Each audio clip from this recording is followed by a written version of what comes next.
দেখবেন, আশা করি ইনশাল্লাহ ভিডিওটা অনেক উপকারে আসবে। মূল বিষয় যেটা আসলে প্রথম আমি 4টা স্টেপে কথা বলবো। প্রথম যে বিষয়টা আসলে ম্যানেজমেন্ট। এই যে দেখতে পারতেছেন আসলে ঘরটা কিভাবে তৈরি করবেন, এইটাই যদি না জানা থাকে আপনার, আপনি খামার কিভাবে করবেন। আসলে একটা ভিডিওতে 4টা বিষয় পরিপূর্ণ বোঝানো যাবে না, 4টা বিষয় বেসিক ধারণা দিব। তো এই ব্যাপারে কয়েকটা ভিডিও করব ইনশাল্লাহ। যদি আমার ভিডিওটা পেতে চান, এই প্লে লিস্টে যাবেন যে খামারি কিভাবে খামার শুরু করবে, অথবা যেই বিষয় না জানলে খামার করা যায় না। এই 2টা প্লে লিস্টে হয়তো আমার এই ভিডিওগুলো থাকবে। প্লে লিস্ট অনেক প্লে লিস্ট আছে, প্লে লিস্টে যে চেক করলে ভিডিওগুলো পেয়ে যাবেন।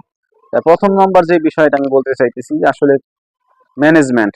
আসলে বাসস্থান কোন স্থানে করলে ভালো হবে, কোন দিকে খোলা থাকবে, কোন দিকে আটকানো থাকবে, আসলে অনেকে আসলে জানে না। প্রতিনিয়ত খামারে আমার কাছে আসতেছে, আমি দেখতেছি আসলে বলতেছে ভাই আমি তো খামার করে ফেলাইছি আসলে এইভাবে 3 ফিট 4 ফিট আসলে উচ্চতা দিয়ে দিছি,